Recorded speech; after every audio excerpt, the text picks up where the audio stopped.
All right. Are we live? Can you all hear me, see me? Let me know in the chat if you can see me and stuff. I'll make sure all of that is, going ahead correctly. So if you guys can see me, hear me, drop in the chat just something,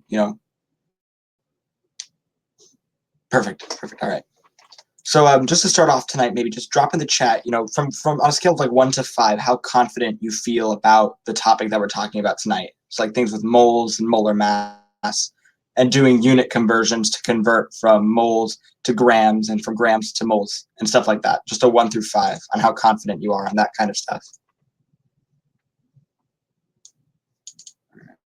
Just hang out a minute and then we can, jump right into it. All right, 5. Perfect. So we got some people who know what they're doing in here. All right. You guys another second. 3. Okay. All right. Yeah, if you guys have any questions about anything to do with what we're talking about tonight and stuff like that, feel free to drop that in the Ask a Question area. And really just any questions about AP Chem in general. So if there's anything you're struggling with in terms of material, the test, anything, be sure to drop that in the chat or in the Ask a Question box, and I'll be sure to get to it. All right. Looks like we can just kind of jump right into it here. So if you click on the little this little green box under the screen, you'll be able to get to the slides that we'll be going over tonight. So you'll be able to follow along or see what you want to see. So first things first, be sure to follow Fiveable on all social media stuff and all sorts of YouTube, Twitter, and to be sure to know when when new live streams are coming up and when new events are happening, especially pertinent to AP Chem. All right, so tonight's topic that we're really going to be talking about in general is going to be just moles and molar mass. So things like converting from particles to moles, from moles to grams, and how to calculate the molar mass of certain particles, certain molecules, certain things like that, and how to apply that to what you'll be learning in the future. Because this type of stuff right here with like moles and molar mass, this isn't really what you're going to be directly tested on the AP exam. It's going to be more, how do you apply this topic to things like stoichiometry, which we'll be learning about in the future, or how does this, act with certain things with reactions. So that's really the point of why you need to know this and why this is so foundational to what AP Chem is all about. So really understand this. It's really important to practice as much as you can and to really get to it in the future. And to the people just right now joining, tonight we're going to be going over moles and molar mass, and just you can drop any questions you have in the chat and stuff like that. Just let me know you guys can hear me. If I ever cut out or if there's any audio issues, video issues, just let me know. All right, so the first thing we're going to be going over is really just the definitions, right? What is a mole? What do those things mean? So really the official definition of the mole is the SI unit, so the International System of Units for the amount of substance. And that's kind of an abstract idea, right? When you think of amount of something, it's kind of weird to think about. When you hear amount, you might think weight, mass, you might be thinking something other than that. But with amount, it's really just a number of something. It's kind of a very weird, abstract concept to kind of wrap around your head. But according to the IUPAC, which is a big chemical organization, they're the people who name all the elements and stuff like that. Their definition is that 1 mole of something contains exactly 6.02214076 times 10 to the 23rd elementary entities. So that's kind of a really weird definition, but basically all it states is that 1 mole of something means you have this number, this 6.022 times 10 to the 23rd of that thing. So there was an old definition of the mole, which was the number of atoms that was in 12 grams of carbon-12, but now it's been changed to be exactly that number of something. And so this number is it's called Avogadro's number. It's named after the guy that discovered the number and that calculated the number. And really just when it boils down to is that 1 mole of something is equal to 6.022 times 10 to the 23rd of that something. So it's kind of a simple topic, but it can be really difficult to wrap your head around, maybe because of the number, maybe because of how abstract that idea is. So what I like to do is always, weigh it against something that we know. We know what a dozen is, right? That's something that really, I think most teachers will do this. They'll compare a mole to a dozen. So with a dozen, you have 12 things. right? You can have a dozen apples, a dozen oranges, a dozen, dozen loaves of bread. I don't know why I'm thinking about food, but you can have a dozen of anything, right? If I said, I have a dozen pencils, that means I have 12 pencils. So if I say I have a dozen, if I have a mole of pencils, the same thing applies. That I have, it's just instead of being 12, it's 6.02 times 10 to the 23rd of that thing. So do you guys understand that? Does that make sense to you guys? Drop in the chat if I'm moving a little fast, or if I'm, just let me know, because I can see the chat. So you guys, can feel free to chat in there. But if you have any questions, feel free to drop them. And so really, you can have something that I like to think about is that you can have a mole of apples just like you can have a dozen apples, right? So if I have a dozen apples, I have 12 apples. Whereas if I have a mole of apples, I have 6.022 times 10 to the 23rd of apples. And the way we get that number, it's kind of a lot of complicated calculations involving the number of particles in a certain amount of things. And that's really where it comes from. But really, what it boils down to is what I've been repeating this whole time, that the dozen is the amount of substance that contains 12 entities, whereas the mole is the amount of substance that contains this Avogadro's number of entities, right?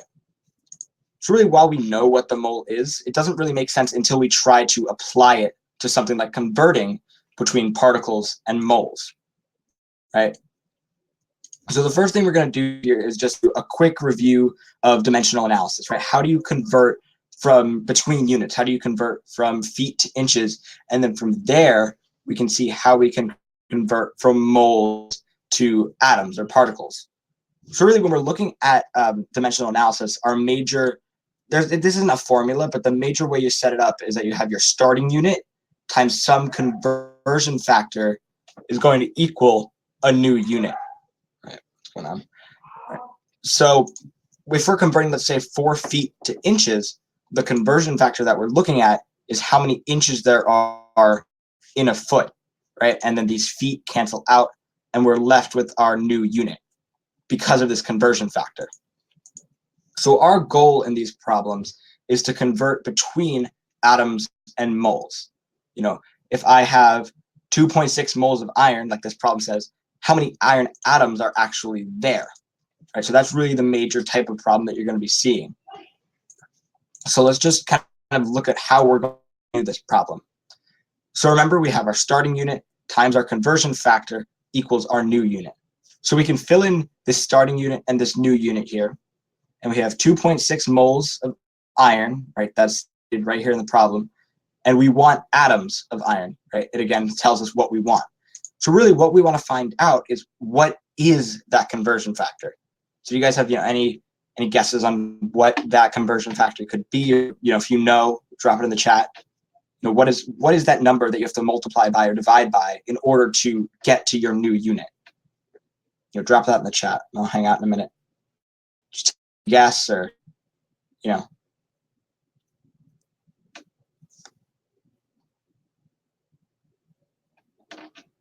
give you guys a minute or two to just think about it, sit on it, and then take a guess as to what we actually, how to convert from moles to atoms. Yeah, exactly. You have an Avogadro's number of atoms per 1 mole of some element. It's perfect, right? And that's because of the definition of the mole, right? If you have a mole of something, that means that you have 6.022 times 10 to the 23rd of that something. So if we look, we can see that when we set up our problem, when we have the unit we want over the unit we have, some number of atoms per 1 mole.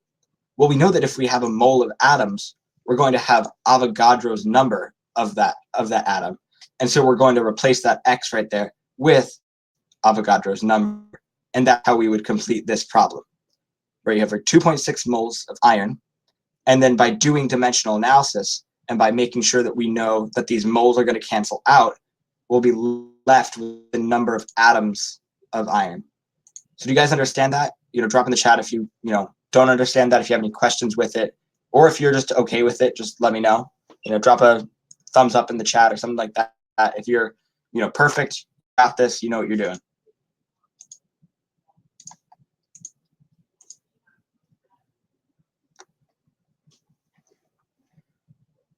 All right, I'll take that to mean you guys are doing all right. So yeah, when we do this problem, we end up getting 1.6 times 10 to the 24th atoms of iron. And that kind of makes sense, right? If you have 2.6 moles of something, it means you're going to have roughly 2.5 to 3 times of this number, which is roughly something times 10 to the 24th. So really, you can definitely tell when you are really off with these types of problems. It's really easy to screw them up too if you put it into your calculator wrong or something like that. But there's always you can always tell when you screwed something up because you'll get an absurd answer. So for example, just let's try to do this problem. And this is pretty much the exact same problem as before, just with different numbers. But just determine the number of atoms in 2.5 moles of zinc. Right, so let's think, what is the first step of this problem going to be? We want to set up our dimensional analysis, and then we want to multiply by our conversion factor again, which, as Owen said, is Avogadro's number over every mole, for every 1 mole. So if we look at this, we see set it up exactly like the last problem, where we have 2.5 moles of zinc, and then we're going to multiply by Avogadro's number to get that 2.5 moles of zinc has 1.5 times 10 to the 24th atoms of zinc.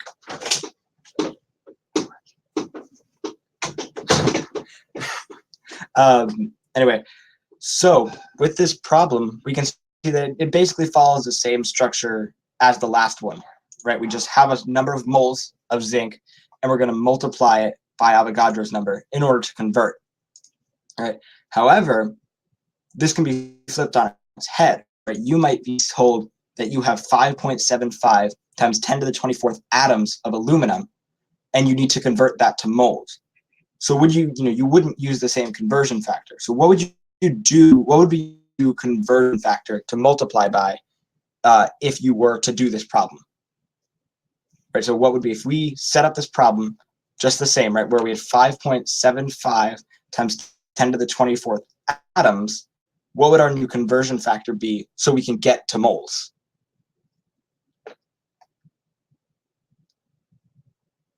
Drop it in the chat if you have any guesses, any ideas as to what you'd say.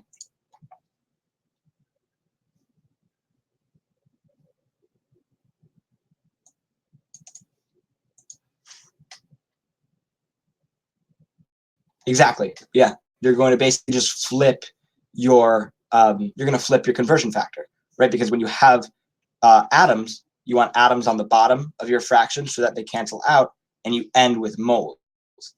Just be sure to, when you're doing these types of problems, don't just write the numbers. Be sure to write the units out, not just for the sake of the problem, but also it really helps you be more clean and more organized with your work. So we can see here we have 5.75 times 10 to the 24th atoms of aluminum, and then we flipped our conversion factor right here, right? And that's because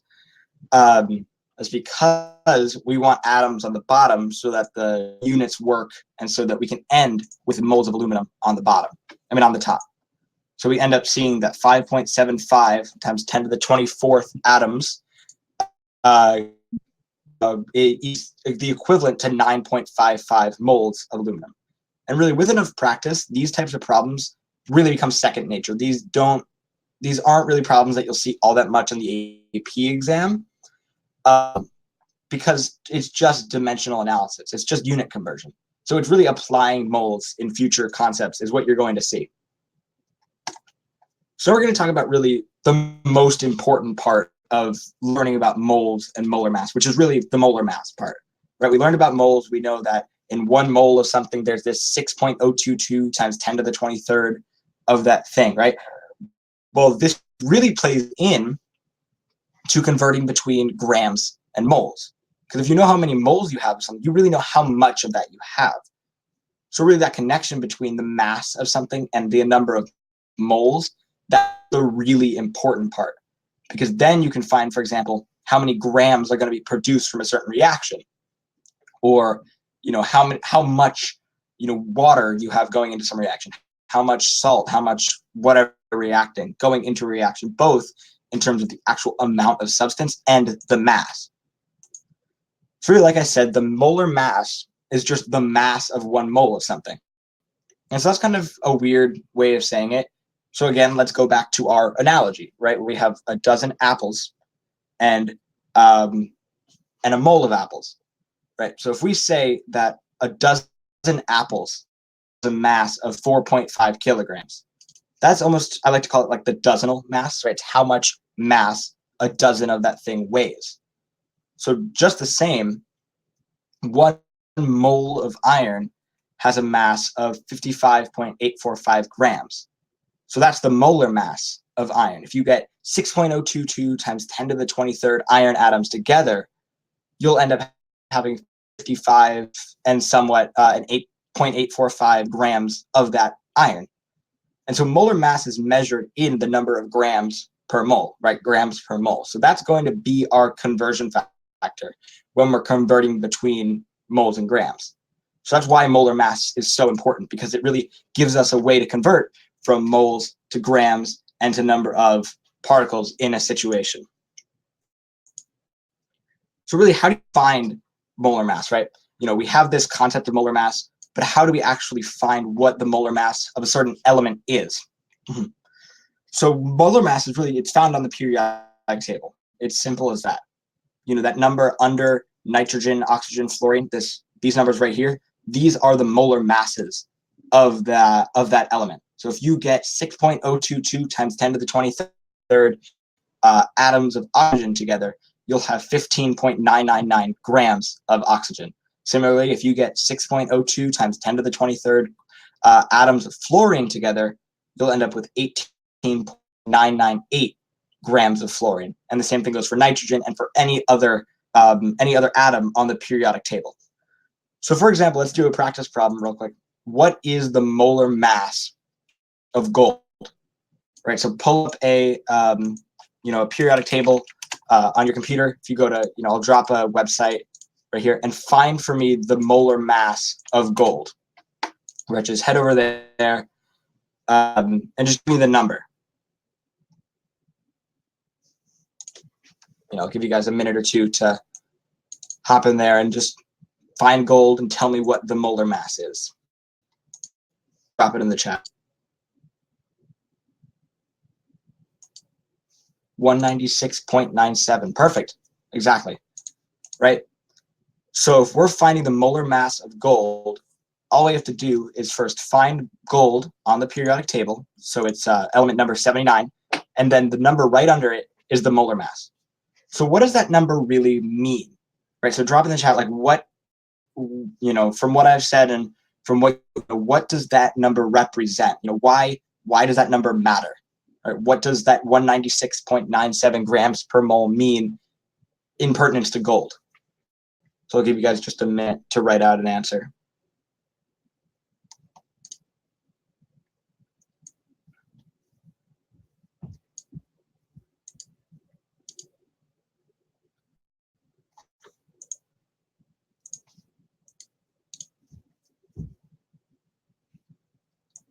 It is the atomic mass of gold. You're not wrong. However, when we're talking about moles, the important thing to talk about is that when you get together a mole, yeah, exactly, Owen. 1 mole of gold will equal 196.97 grams. So really, these numbers, they might look really close to the atomic masses of some of these atoms, right? It kind of starts to fall apart near the bigger elements.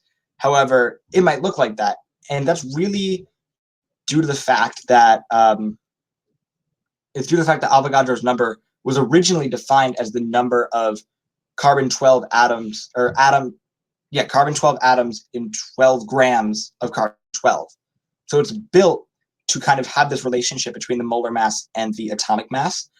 However, the molar mass, when we're talking about the periodic table, the molar mass is really the number of the number of grams per mole of that substance. So if we get together 6.022 times 10 to the 23rd atoms of gold, we will have 196.97 grams of gold, right? So let's start talking about how you'd find the molar mass of a molecule, right? If I tell you we have 1 mole of water, that has some weight, right? And so what you do to find the molar mass of molecules is you just add up the molar masses of the components, right? So let's start with water, one of the most simplest molecules out there.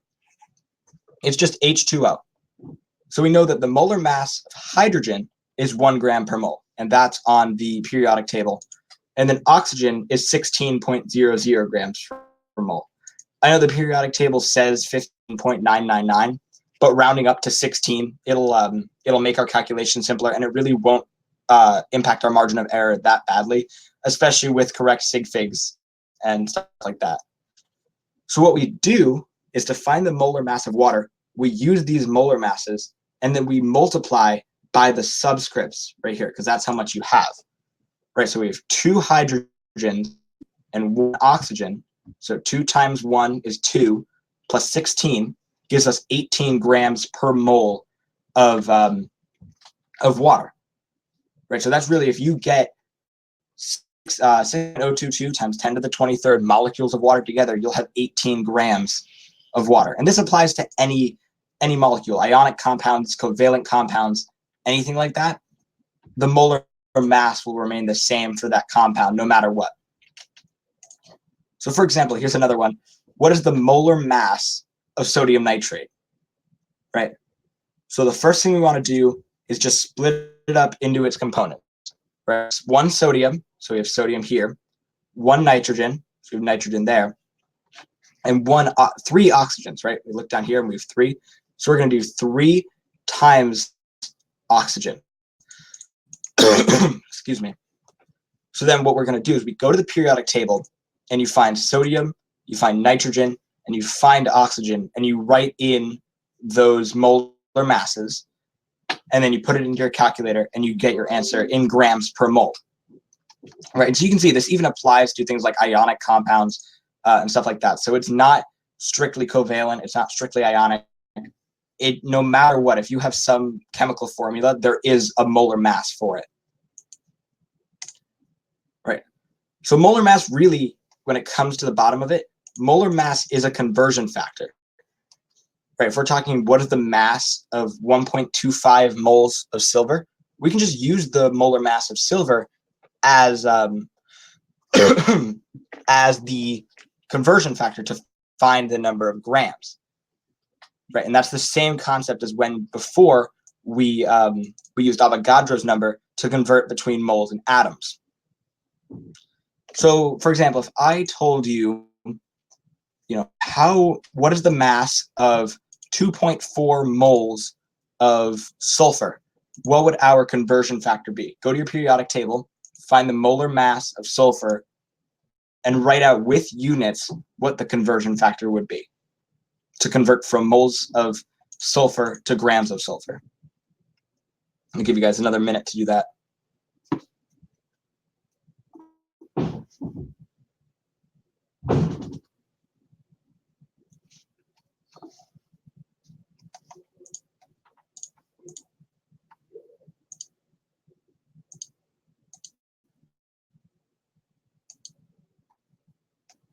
All right, if you guys have any questions with how this works or what anything I'm talking about means, don't hesitate to drop a question, even if it has nothing to do with moles and molar mass. If you have something that you don't understand in your class that you're talking about right now, maybe you finished moles and you're talking about something else, drop it in the chat. I'm here to talk about anything to do with AP Chem, really.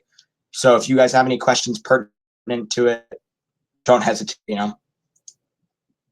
no such thing as a stupid question.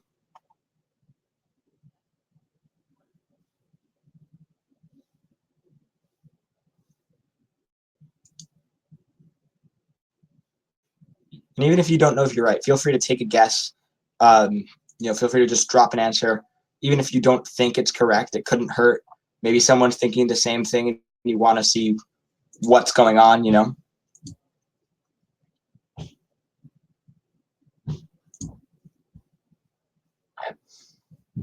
Moles of sulfur times 32.1 grams of sulfur times 1. Right, perfect. So what Owen said basically is that for however many moles of sulfur you have, you're going to multiply that by your conversion factor with the molar mass, right? 32 times 0.1 grams of sulfur over 1 mole of sulfur. All right, so let's look at a practice problem. So how many moles are found in 1.67.55 grams of iron? So here you're going to actually have to flip your conversion factor in order to get your answer, right? Because instead of going from moles to grams, or instead of going from grams to moles, we're going from moles. Wait, no. Instead of going from grams to moles, instead of going from moles to grams, we're going from grams to moles. Jeez, I can talk today. So just give this one a try. Tell me first, how would you set it up, right? Just tell me the setup, and then I can show you the answer. So drop that in the chat. How would you, with numbers, how would you set up this problem?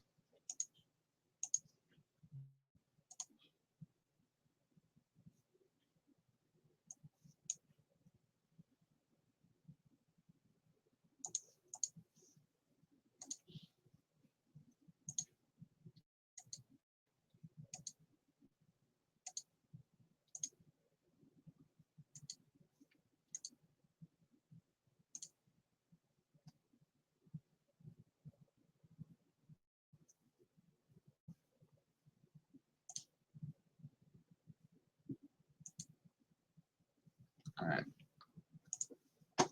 So let's take a look at how you would set up this problem, right? So we start out with our 167.55 grams of iron, just like it said in the problem, right? And so in order to convert this to moles, we want to use our molar mass as a conversion factor. So instead of saying grams per mole, now we're going to say that for every 1 mole of iron, we have 55.85 grams of iron. And that's found right on the periodic table, element number 26. And then by doing this conversion, we find that that's exactly 3.00 moles of iron. And so when you're doing a problem like this, you to make sure that you're using the correct conversion factor and the correct units. Because if you screw something up like units or something, that can be a really easy mistake. For example, if they give you 167.55 kilograms of iron and you just went ahead as if it was grams, you get a completely different answer than if you first did the conversion from grams from grams to moles. So you need to be careful with what your units are and how you're actually going to handle it. All right, so let's look at so this is our last practice problem, right? I don't know why it still says practice problem number 1. So what is the mass of chloride, right, Cl minus, in 1.2 moles of copper 2 chloride? Right, so think about this for a second, right? And I'm just going to show the answer right now. Right, we start with 1.2 moles of copper 2 chloride, right? Stated in the problem. However, they're asking about chloride, not about copper 2 chloride. So first we have to find a way, how do we find out how much chloride is actually in copper 2 chloride? And that's simply found by looking at the chemical formula, right? If we look, we have 1 copper and 2 chlorides. And so we know that if we get together 6.022 times 10 to the 23rd of copper 2 chloride, we have 1 mole of it, we're going to have double the amount of chloride, right? Because for every 1 copper, we have 2 chlorides. So if we get together 6.022 times 10 to the 23rd copper 2 chlorides, we'll have double the amount of chloride as we will copper. And that's really why the mole is so important, because it can help you look at the amount of something that you have relative to another thing.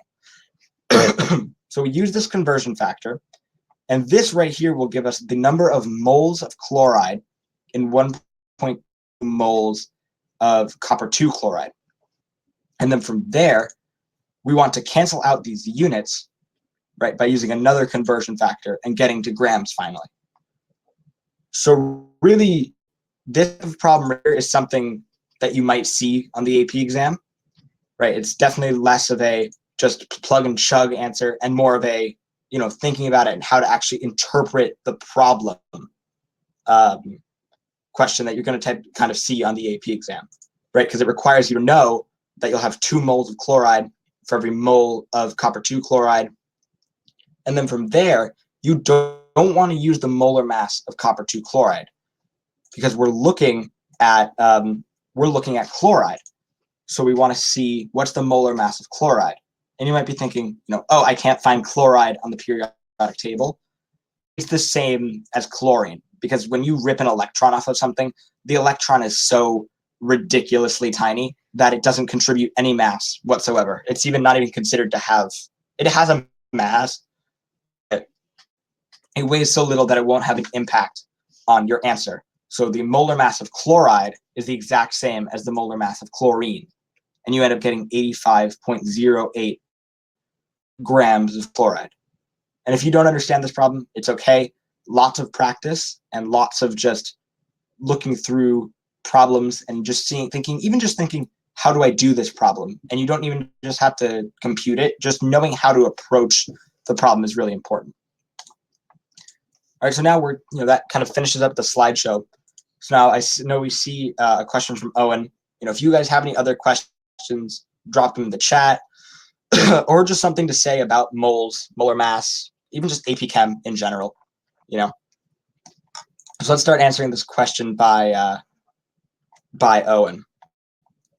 All right, so how would you compute the number of atoms of just hydrogen, for example, in 5 grams of H2O? That's a really good question, actually. So I'm going to close out the slides. I'm going to pull up an online whiteboard so that I can start drawing and doing these problems for you live, right? So just give me one quick second. Here we go. So he's asking us if we have 5 grams of H2O. So let me just write that down. And just bear with my handwriting. I'm drawing with a mouse, so it might look a little sloppy. If we have 5 grams of H2O and we want the number of atoms, so we want the number of atoms of hydrogen. That's what we're looking for. Well, if we want the number of hydrogens, the only place we can go from grams is to moles. And then from there, we can find the number of atoms. So what our game plan really is going to be with this problem is going to be, first, find the number of moles of water, then find the number of moles of hydrogen, and from there we can find the number of atoms of hydrogen. And so really a good general rule of thumb is that when you have grams and you need to find something else, the only place you can go from grams is to moles by using the molar mass. Let me just take a swig of my water here. Stay hydrated, kids. Get your H2O. So we have 5 grams of H2O. So the first thing, what do we want to find if we want to find the number of moles of H2O first? We simply want to convert from grams of H2O to moles of H2O. What would we use? What would we use to find that? Drop in the chat. Maybe not even the numbers, but what would the conversion factor look like?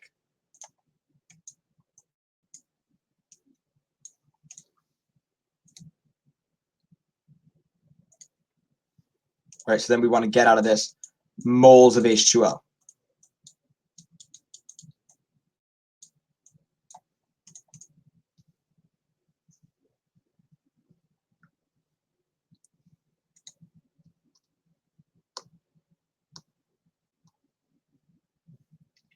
One mole over 18 grams of H2O. Perfect, right? So we have 1 mole for every 18 grams of H2O. Excuse me, geez, I don't know why I'm coughing so much tonight. So I get rid of this. Right. So we have 18 grams of H2O. So now what we want to do is we want to convert from this number, this moles of H2O, to moles of hydrogen. Right. So we put moles of H2O on the bottom, right? Because we want these units to cancel out. So how many moles of hydrogen are there in 1 mole of water? Just give me that number. Is it 1, 2, 5, 7, 11? You know, so 1. So you're saying there's 1 mole of hydrogen for every mole of H2O, because that's 2. Perfect, right? So let's look at this, right? If let's look at H2O, right? And maybe this might make more sense visually. When we look at H2O, what that really means is we have an oxygen, right, bonded to 2 hydrogens, right? That's what H2O is. So if we have 1 H2O, we have 2 hydrogens, right? 1, 2.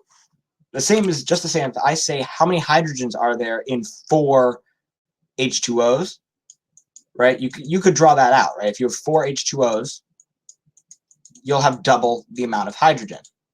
Right here we can see we have 4 H2Os, and so now we have 1, 2, 3, 4, 5, 6, 7, 8 hydrogens, right? The same goes for moles. If I have 1 mole of water, I'm going to have 2 moles of hydrogen. And that's due to the fact that you just look at the subscript and you'll see you'll always have double the amount of hydrogen as you will oxygen. So we see we have 2 moles of H, right, hydrogen.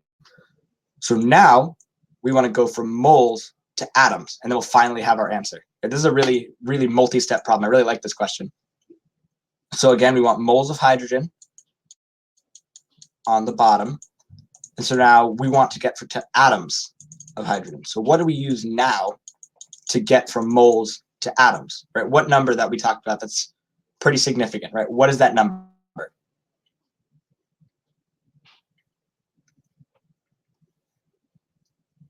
And this is a number that you should, I don't know if they give it to you on the test, actually. I wouldn't be surprised if they didn't. This is a number that you should probably memorize. It should be like second nature to you. And so yeah, Sonia has it, right? 6.02 times 10 to the 23rd, Avogadro's number. So I'm just going to actually type it because I'm too lazy to write out.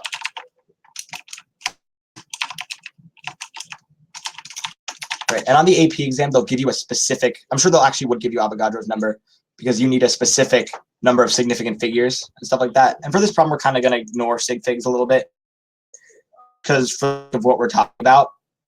And so here's our setup, right? So let's just go through, that was a lot, right? So let's just go through what this all means. So we start out with our 5 grams of H2O, right? So from grams, the only, where's the only, what did I say? Where's the only place we can go from grams? Drop in the chat. If we're given grams, what's the only thing we can do with those grams?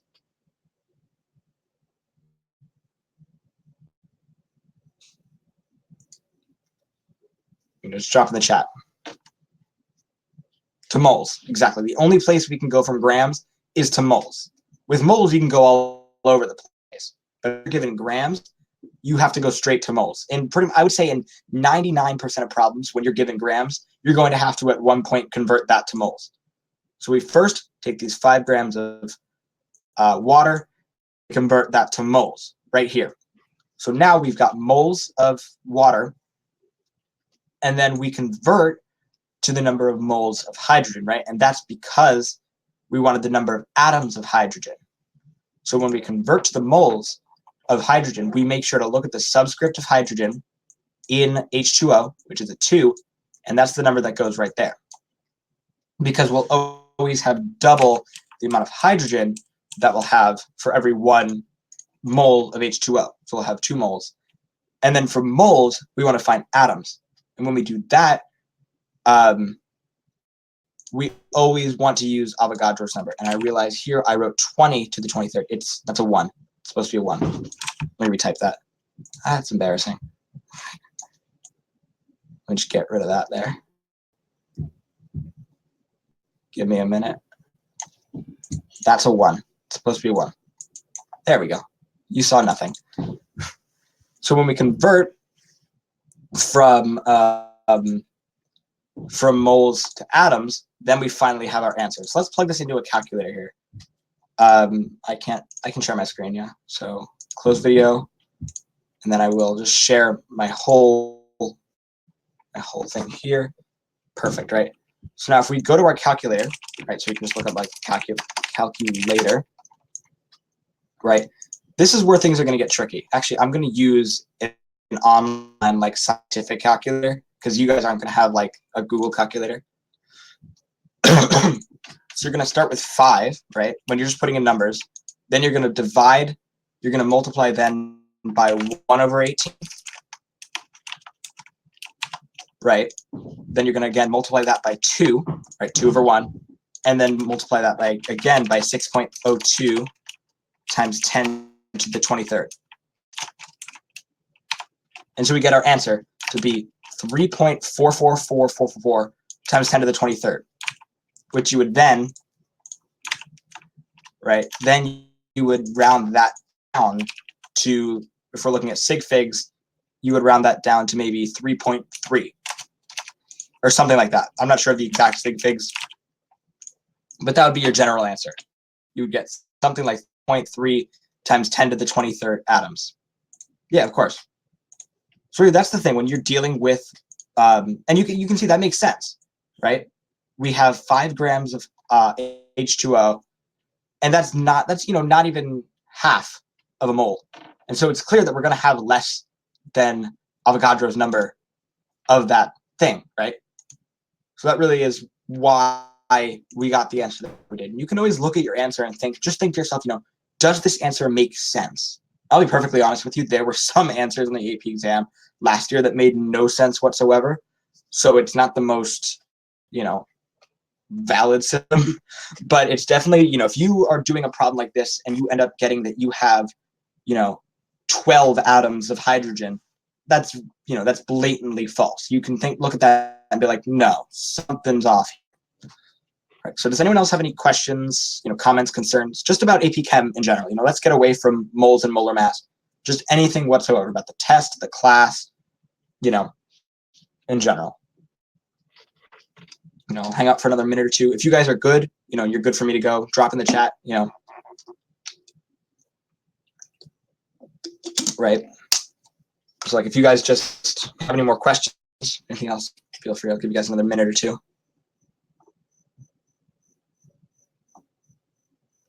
What about calculating percent composition? Right, that's a really good question, right? It's kind of it's pretty related to what we're talking about, right? So if we're looking at percent composition,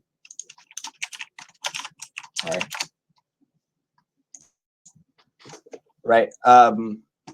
So if we look at, let me pull this up again. I'm late. Oops. Hi, Sally. Welcome. We're just kind of asking questions right now. So if we go over here, let me pull this back up. All right, so that's the problem from before. So when we're looking at percent composition, excuse me, I'll be honest with you, percent composition was always the one thing I could never remember. But so let's, for example, let's look at this problem, right? Let me copy and paste it right in here. What is the percent composition of calcium oxide? Right, so, geez, I really need to remember how to do percent composition because it's simple, but it's always something I forget. Right, so the mass percent composition of, so by mass of its elements, by mass, okay. That's why I was freaking out because I'm like, is it just by mole? Because if you're looking at it, there's 2 ways to look at this, right? There's by mole and by mass. So if we look at this by mole, it's 50-50, right? 1 to 1. But if we're looking at it by mass, it could be way different. And so first, let's start with the percent composition of calcium, right? What percentage will be calcium? Well, the first thing we want to do is find the molar mass of calcium oxide. Right, so we have calcium oxide, and we can use the same method that we had before, right? We just do calcium plus oxygen. And then from there, we have no subscripts to deal with, so it's just straight up Ca plus O. So we go to our periodic table, and we see that, and I'm going to really be pretty generous with the rounding, just so I don't have to pull up a calculator. So let's say calcium, it's 40.0. and let's just estimate oxygen to be 16, right? That's going to give us 56 grams of calcium oxide per mole of calcium oxide. And so that's really going to be the big thing. It's really going to be that 56 that's going to be important, right? So in 1 mole of it, we have 56 grams, right? And that's where the mass comes in. If we're looking at calcium, the molar mass of calcium, as I said, was 40. Then we look at oxygen, and that's only 16. So we can see that in 1 mole of this substance, by mass, there's going to be a lot more calcium than there is going to be oxygen, right? Does that make logical sense to you guys? Right? Because by mass, you have a lot more calcium in this molecule or in this compound. Yeah, it's not a molecule, but in the compound compared to oxygen, right? Because in 1 mole of that, you'll have 40 grams versus 16 grams. You know, drop in the chat if that doesn't quite make sense, or if it makes sense, you know, say that too, just so I can see where you guys are. And then from there, I'll move on to finding the actual percent composition.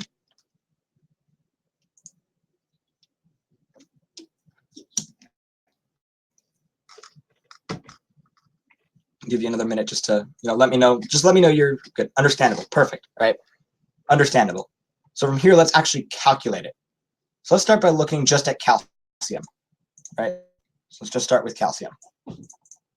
So all we have to do actually is just take that 40 grams of calcium, and that's per 56 grams of calcium oxide. Right? Because that's really just me saying that 1 mole of calcium is in 1 mole of calcium oxide. Right? Because then we're just looking for the amount of that substance in the mass of that substance in 1 bit of that, in 1 molecule or 1 compound of that compound. So this is going to come out to 40 divided by 56 gives us 71.4%, right? So that means that when we have 1 mole of this compound, that's going to be that mole is going to be 70-something% calcium. And then we can kind of estimate it to be what, 28.6, I think. Yeah, 28.6% oxygen, right? And we found that just because it has to add up to 100%, right? So does that make sense? You know, how to find it, what we did, and how to actually do it. And I'll pull out one more practice problem just because the problem that I gave is kind of simple. And so when we get into more complicated molecules, it could definitely change things. But just drop in the chat right now, does this make sense, what we just did here? If you have any more questions, if something didn't make sense there, be sure to say that.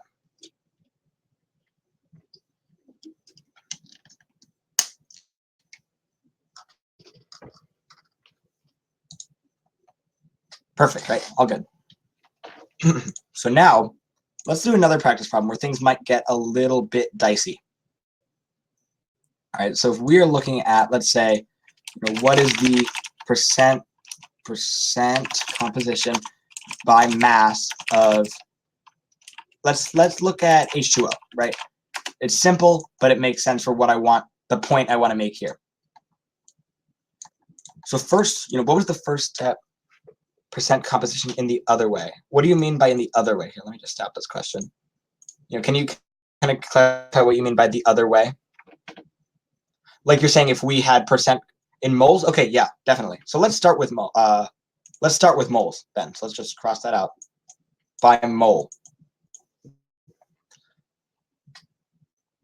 Right. So really on the AP exam, the most important one is by mass. But when you're doing by mole, it basically is the same concept. Basically, when you have mole composition, you're basically just looking at, for every 1 mole of this, you have 2, you basically are saying that you have 3 moles of like particles, right? You have 3 moles of just, right? And so we see, because you have 2 plus 1 oxygen, and so that's where we're going to get the 3. We see that when we divide by 2 moles of H, right, we get that from the 2. And then we have 1 mole of oxygen over 3 moles. And so we know that the percent composition by mole is going to be 66.6 repeating, right, percent hydrogen and 33.3% oxygen. Does that make sense? I know I kind of rushed through that really quickly. But basically, it's just looking at the number of like moles of particles total and dividing by the number of moles of a certain thing. Does that make sense? Again, I know I kind of rushed through that, so I can talk about it more in a bit more detail if you want.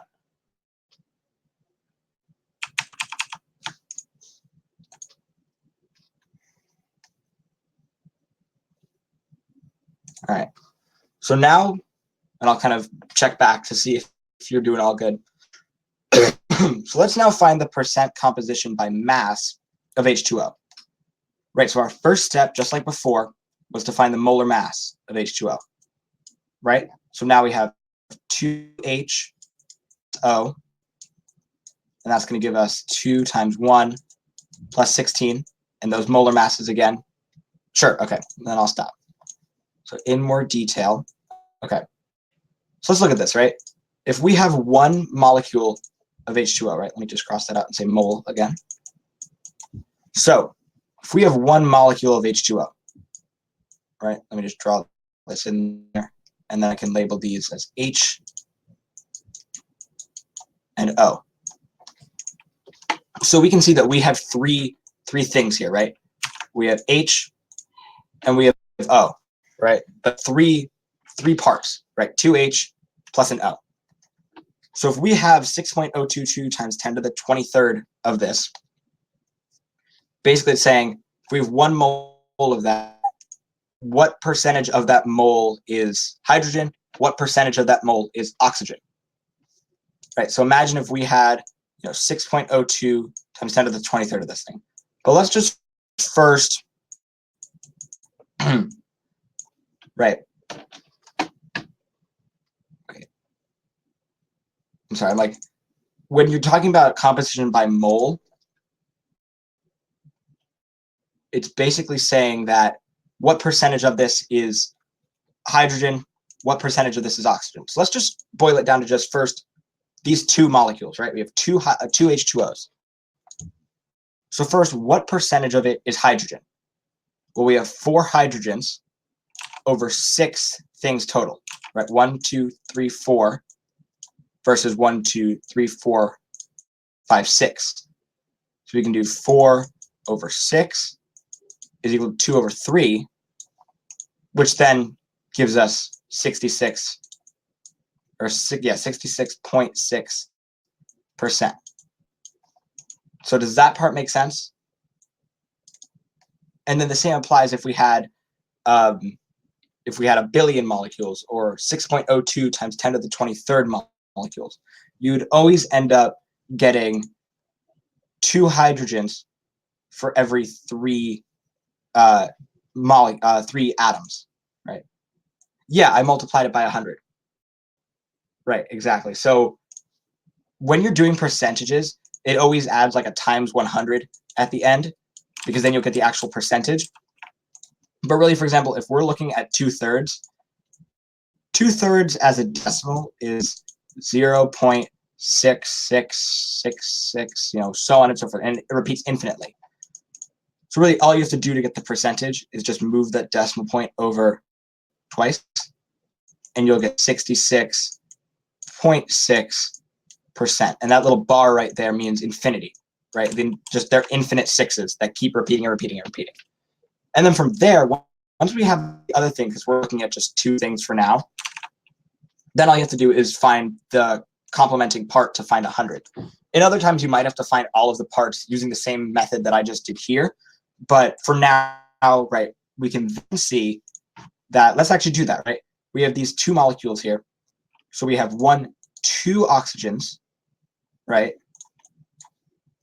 So now we have 2 oxygens for 6 6 things, right? And so that is equal to 1 over 3, which gives us 0.333, so on and so forth, which is then equal to 33.3 repeating percent. So does that make sense to you now? Does that clear it up? The really important one to understand is percentage by mass.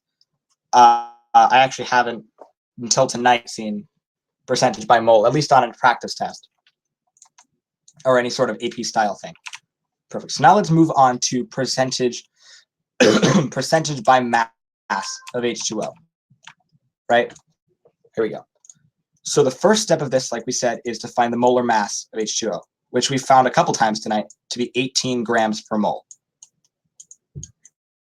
Right? So now we want to find basically in that 18 grams, or in 1 mole, let's just start with that. In 1 mole of H2O, right, we have 2 moles, or not 3, I can type numbers. We have 2 moles of hydrogen, right, and 1 mole of oxygen, right? So does that make sense right there? That in 1 mole of H2O, we'll have 2 moles of hydrogen and 1 mole of oxygen. Right, does that make sense just right off the bat? Or have I lost you already? Perfect, right? So now all we have to do is find the actual masses of this and this, and then put that into 18. So first, what is the mass of 2 moles of hydrogen? Right, so we start with 2 moles of hydrogen, and we want to multiply that by, as we've done a couple times, what do we want to multiply that by? Right, so we have moles of hydrogen on the bottom, and now just find me the number on the periodic table. Look and find me the number of grams per mole of hydrogen.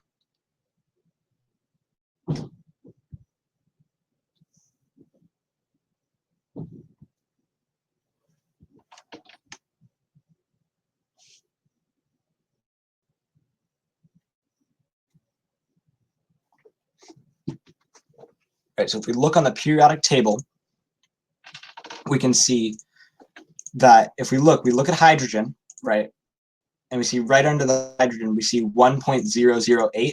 That is the molar mass. Perfect. So just for the sake of simplicity, I'm going to round that down to 1.0 grams.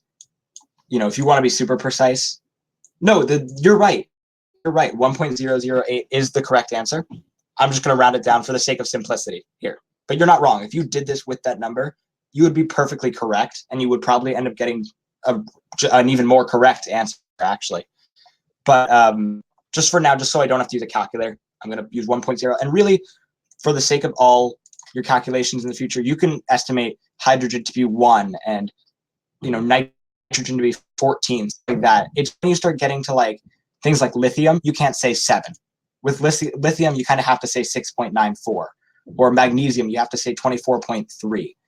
That's really where it starts getting, you have to use the decimals. But things like oxygen and stuff like that, you typically can make it 16. And so that's going to be 2 grams of hydrogen, right? Does that make sense? How we did that? I feel like I'm just asking that 150 times, but